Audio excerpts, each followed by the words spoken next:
വാർത്താരംഭം ആദ്യം വയനാട്ടിലേക്കാണ്. വയനാട് പടമലയിൽ ബേലൂർ മക്കനയ്ക്ക് പിന്നാലെ കടുവയും. അജീഷിനെ കാട്ടാന കൊലപ്പെടുത്തിയ സ്ഥലത്തിന് തൊട്ടടുത്താണ് കടുവയെ കണ്ടത്. പള്ളിയിൽ പോയി വരികയായിരുന്ന വീട്ടമ്മയുടെ മുന്നിലേക്കാണ് കടുവ ചാടി വീണത്. വീട്ടമ്മ അനുഭവം ന്യൂസ് 18നോട് വിവരിച്ചു.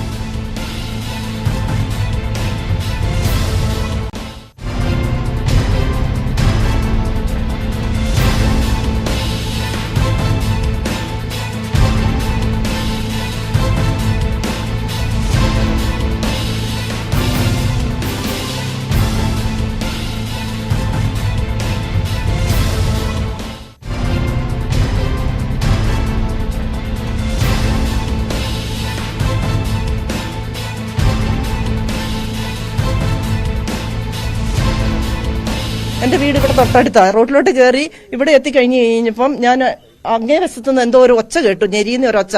ആദ്യം ഞാൻ ഓർത്തു ആനയായിരിക്കും. ആനയാണോ മാനാണോ എന്ന് എനിക്കറിയില്ല. അത് കഴിഞ്ഞപ്പോൾ വലിയൊരു അലർന്ന ഒരു കരച്ചിൽ കേട്ടു.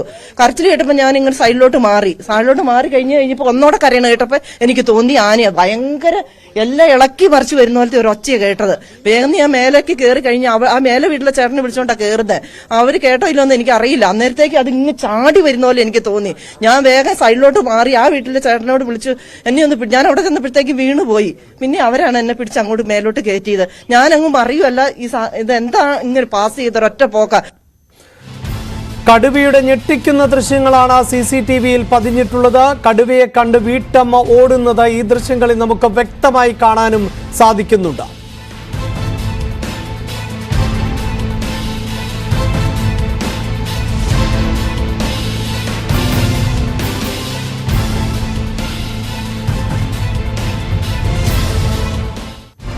വീട്ടമ്മയുടെ നിലവിളി കേട്ടാണ് നാട്ടുകാർ ഓടിക്കൂടിയത്.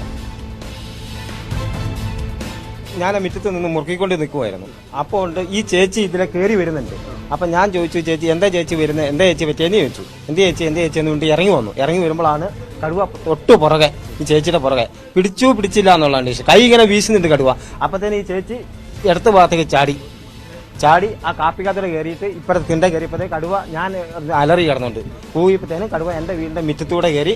അപ്പോൾ എൻ്റെ വീട്ടിൽ എൻ്റെ കൂടെ ഒരു പൂച്ചയുണ്ടായിരുന്നു. അതിനെ ഓടിച്ച് തൊട്ട് പറമ്പിലേക്ക് കയറി പോയത്. എങ്ങനെ വലിയ വലിപ്പമുള്ള കടുവയാ. ഈ പൊക്കമുണ്ട്, ഒരു നല്ല നീളമുണ്ട്, ഭയങ്കര നീളമുണ്ട്. അതിന് വാലിന് തന്നെ ഈ നീളമുണ്ട്.